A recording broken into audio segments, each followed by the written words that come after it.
વિરામ બાદ આપનું સ્વાગત છે। વધુ સમાચારોમાં વિશ્વના સૌથી મોટા લોકશાહી દેશ ભારતમાં લોકશાહીનું યથાયોગ્ય જતન થયું હોવાનો ગર્વ સૌ કોઈ લે છે, પરંતુ લોકસભાની રચના માટે યોજાતી દેશવ્યાપી સામાન્ય ચૂંટણી વખતે મતદાનથી દૂર રહેતા મતદારોની આળસના પરિણામે આવતો પાંગળો જનાદેશ રાજકીય અસ્થિરતા સર્જી દે છે।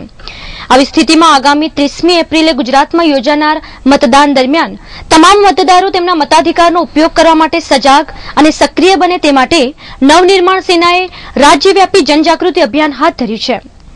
તદનુસાર આજે જિલ્લા મથક પાલનપુર ખાતે પણ 100% મતદાન માટે લોકજાગૃતિ કેળવવા નવનિર્માણ સેના દ્વારા યોજાયેલ મૌન રેલી આકર્ષણનું કેન્દ્ર બની હતી। નવનિર્માણ સેનાના પ્રદેશ પ્રમુખ જનકભાઈ ઠક્કર, પાલનપુર શહેર પ્રમુખ દીક્ષિત સુખડિયા તેમજ અન્ય અગ્રણીની ઉપસ્થિતિમાં આજે પાલનપુરના લક્ષ્મણ ટેકરી હોલથી પ્રારંભાઈ નગરના મુખ્ય માર્ગો પર કરેલી આ મૌન રેલી દરમિયાન હૃદયસ્પર્શી લખાણોવાળા પોસ્ટરો દ્વારા મતદાન માટે જનજાગૃતિ કેળવવાના અસરકારક પ્રયાસો કરાયા હતા। આ મૌન રેલીમાં જોડાયેલા અને આકર્ષણનું કેન્દ્ર બનેલા જુનિયર અમિતાભ બચ્ચને પત્રકારો સાથેની વાતચીતમાં લોકશાહીના જતન માટે મતદાનની અનિવાર્યતા પર વિસ્તૃત પ્રકાશ પાડી 30મી એપ્રિલે અચૂકપણે મતદાન કરવા મતદારોને અનુરોધ કર્યો હતો। દિવસમાં તો એક બહુ સરસ મજાનું છે કે આપણા દેશમાં જ્યારે ઓછું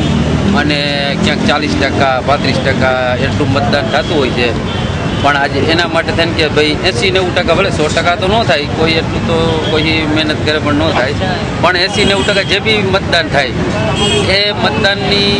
કરે એટલા માટે એની યાદી આપવા માટે કે આજ મારા જેવા આર્ટિસ્ટને એટલે કે જુનિયર આર્ટિસ્ટને રાખે તો માણસ યાદ રાખે કે ભાઈ આ લોકો નીકળ્યા હતા, તો અમિતાભ બચ્ચન આવ્યો તો શેના માટે આવ્યો હતો, પછી યાદ રાખે આ લોકો તો મત દ્યો તમે।